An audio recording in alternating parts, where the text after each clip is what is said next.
매일 성경과 함께하는 오늘의 큐티 시간입니다.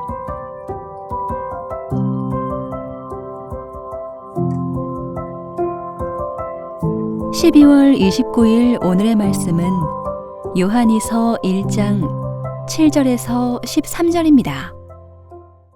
미혹하는 자가 세상에 많이 나왔나니 이는 예수 그리스도께서 육체로 오심을 부인하는 자라. 이런 자가 미혹하는 자요 적그리스도니 너희는 스스로 삼가 우리가 일한 것을 잃지 말고 오직 온전한 상을 받으라. 지나쳐 그리스도의 교훈 안에 거하지 아니하는 자는 다 하나님을 모시지 못하되 교훈 안에 거하는 그 사람은 아버지와 아들을 모시느니라. 누구든지 이 교훈을 가지지 않고 너희에게 나아가거든 그를 집에 들이지도 말고 인사도 하지 말라. 그에게 인사하는 자는 그 악한 일에 참여하는 자임이라. 내가 너희에게 쓸 것이 많으나 종이와 먹으로 쓰기를 원하지 아니하고 오히려 너희에게 가서 대면하여 말하려 하니 이는 너희 기쁨을 충만하게 하려 함이라. 택하심을 받은 내 자매의 자녀들이 내게 문안하느니라.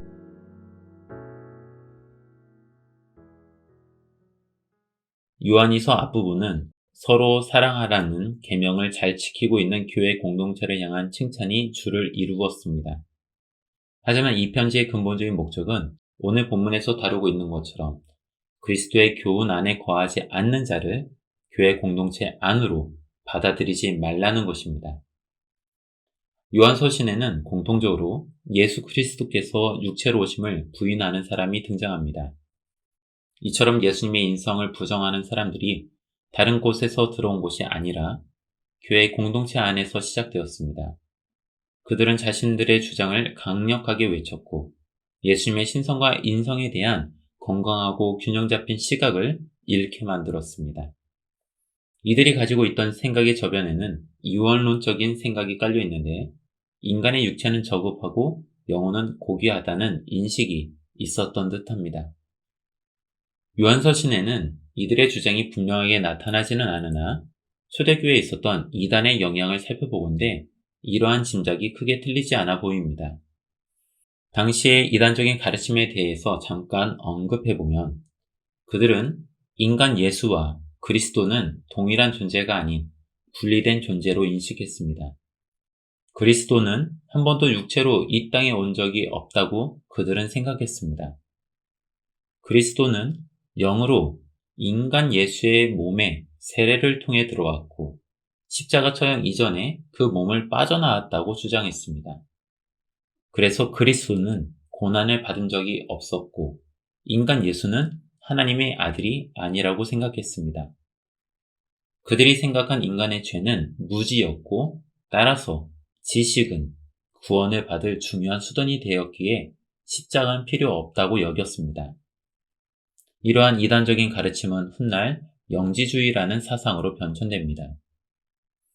요한은 요한이서의 수신자인 교회 공동체에게 이런 이단적인 가르침을 전하는 이들을 교회가 사랑으로 받아줘서는 결코 안 된다고 말합니다. 서로 사랑하라는 그 계명은 많은 사람에게 적용할 수 있겠지만 그렇다고 해서 진리를 부정하는 자들까지 사랑할 수는 없는 일임을 요한은 냉정하게 경고하고 있는 것입니다. 따라서 요한이 10절에서 누구든지 이 올바른 교훈을 가지지 않고 너희에게 나아가거든 그를 집에 들이지 말고 인사도 하지 말라고 단호하게 말합니다. 심지어 이단적인 가르침을 전하는 이에게는 인사도 하지 말라고 엄중하게 대하는 모습을 보게 됩니다. 그런 점에서 요한이 그를 집에 들이지 말라는 것은 아주 실제적인 조언이라 할 수 있습니다. 당시 교회 공동체는 별도의 건물에서 예배를 드린 것이 아니라 개인의 집에 모여 예배를 드렸던 가정교회의 형태이기 때문에 이단적인 가르침을 전하는 자를 집에 들이는 것은 매우 심각한 문제가 될 수 있었을 것입니다. 따라서 교회는 누군가를 사랑할 때도 지혜롭게 분별하여 사랑해야 함을 우리는 알 수 있습니다. 요한 이서의 말씀이 오늘날 우리 한국교회에서도 충분히 적용될 수 있는 지점들이 많아 보입니다.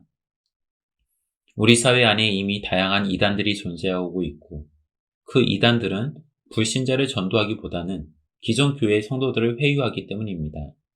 이미 많은 성도들이 이단의 가르침에 빠진 것을 우리는 경험했기에 요한의 이러한 조언이 쏙쏙 잘 들어옵니다. 그런데 교회는 이러한 과정을 거치면서 지혜롭게 분별하기보다는 교회 안의 성도들을 교회 외부의 모든 것으로부터 차단하려 하는데 힘을 쏟았던 것은 아닌지 반성해 봅니다. 건강한 교회들 간의 연대와 연합을 이루려 하기보다는 오로지 우리 교회 안에서만 모든 것을 다 하려 했던 일도 있습니다. 그런 우리의 모습을 돌이켜보면서 오늘 본문의 마지막을 읽으면서 하나의 충격을 받습니다. 요한은 12절에서 이렇게 말합니다. 내가 너희에게 쓸 것이 많으나 종이와 먹으로 쓰기를 원하지 아니하고 오히려 너희에게 가서 대면하여 말하려 하니 이는 너희 기쁨을 충만하게 하려 함이라. 내일부터 묵상하게 될 요한 3서도 이와 동일한 맥락에서 이야기를 전개합니다. 요한은 이단의 가르침이 워낙 강력하니 어떤 누구도 교회 안으로 받아들이지 말라고 말하는 것이 아닙니다. 이단의 가르침이 교회 공동체를 무너뜨릴 수 있기에 더욱 지혜롭게 분별하되 형제를 받아들이는데 주저하지 말라고 말합니다. 이를 통해서 얻는 기쁨이 크기 때문입니다. 사랑하는 여러분, 서로 사랑하는 일과 누군가를 받아들이는 일 모두는 지혜롭게 분별하는 신중함을 요구합니다. 아무나 환영한다면 우리 공동체가 쉽게 흔들릴 수 있음을 우리는 경험적으로 이미 알고 있습니다.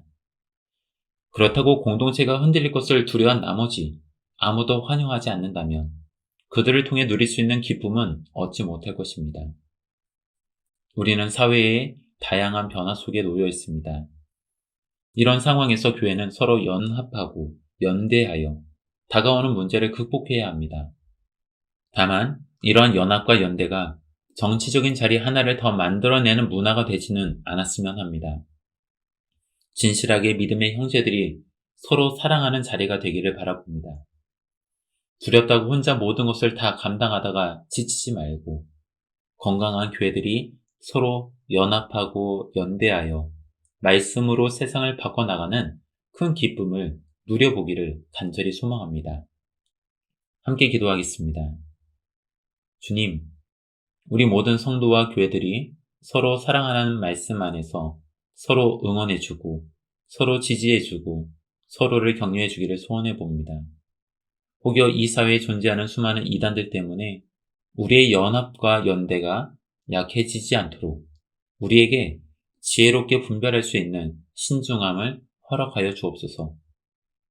혹여라도 우리들의 선한 의도를 이용하여 자신의 힘을 키워내려는 이들에게는 모든 것이 무용지물이 되게 하여 주옵소서.